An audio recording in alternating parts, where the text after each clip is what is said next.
Something mysterious is happening on the outside corner of this building. Stick around and find out what it is. Map reviews, Killzone multiplayer map reviews.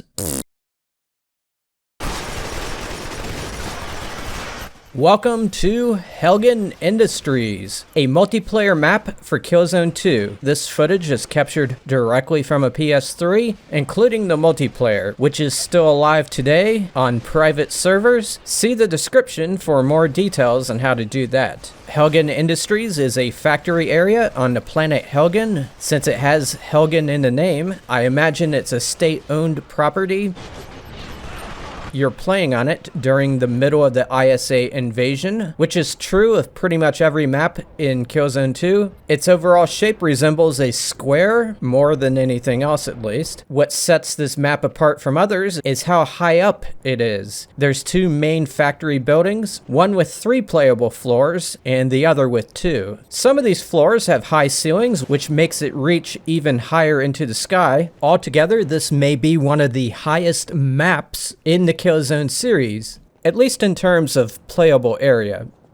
Due to the large amount of square footage, it's not well suited for matches that have a small number of players. You'll never be able to find anyone. When player counts are high, people seem to have a lot of fun playing on this map, and I also enjoy it. I don't hear many people complaining about it when they're chatting on Discord, and I don't see too many people leaving the match as it unfolds like I do on other maps.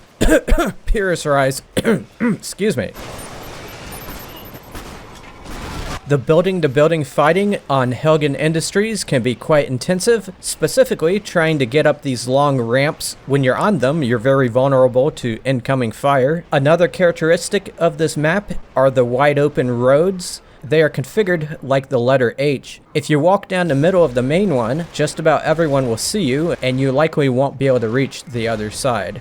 When it comes to Warzone objectives, they make use of this map's expansiveness. In one of the search and destroy rounds, the 2 bomb placing areas are very far apart, one on each end of the building. I could be wrong, but I believe this to be the furthest apart of any 2 bomb areas in Killzone 2. Also, in Search and Retrieve, the distance you have to run with the propaganda speaker is immense and involves a lot of open area. Many players don't even try to move the speaker because they know holding it is pretty much a death sentence. I've seen many rounds where neither team scores a victory. As far as the aesthetics, this map has some cool stuff going on. When we look off in the distance, we see an eerie look at the Helghan skyline, and we see some battles taking place very far away, and there's a lot of lightning that can be seen and also heard. This planet is prone to large electrical storms, and that's why you see many buildings that have metal coverings for their windows and doors. It's not just on this map, but on other maps and in the campaign. It's not a fun place to live, and the invasion probably doesn't help. As usual, there is a base camp for both teams. According to this strategy guide, the ISA base camp is where the factory workers lived, but they're gone now because of the ISA invasion. The Helghast, on the other hand, have a more fancier and better fortified base area because it used to be the officer quarters. There's one thing that happens to me a lot when I spawn at the ISA base, and that is I get confused as to which exit to go out because it's basically a rectangle with a corridor around it, and right when I respawn, I find myself going around in circles before I go out the door I intended to go out. Maybe this is just something that happens to me, but oh well. Like other maps, there are inaccessible areas within the scenery, and there's some within the walls of these buildings. In this one, we see some burners which radiate heat, which is a nice touch, but it's the sound that stands out.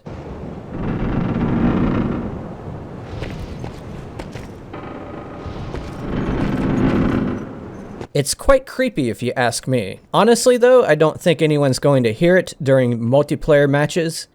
But let's get to the thing I teased in the opening. There's something weird going on with the exterior of this building. Everything appears normal from this distance, but when I go directly under it and look straight up,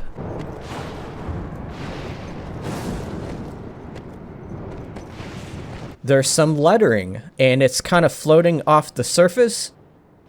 If you look carefully, there's actually more lettering beside it, but that one isn't floating far off the surface like the other one.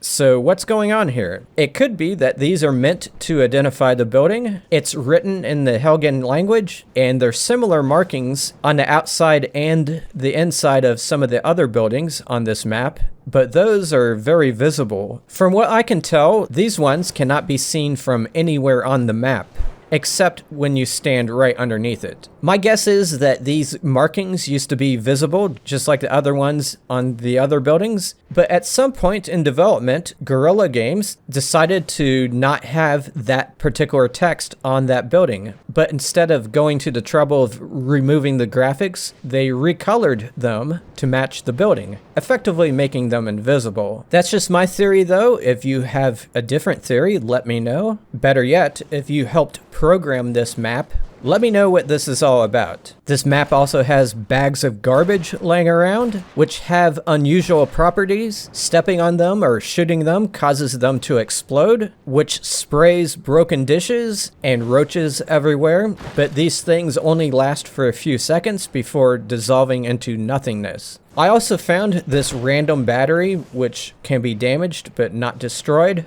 and there's some weird coloring going on inside this stairwell. Very exciting stuff. That's about all I can say about this map.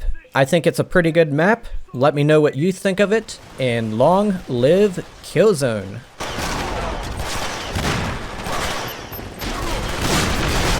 Another victory for the ISA! Little by little, we're pushing Bizarre slaves back!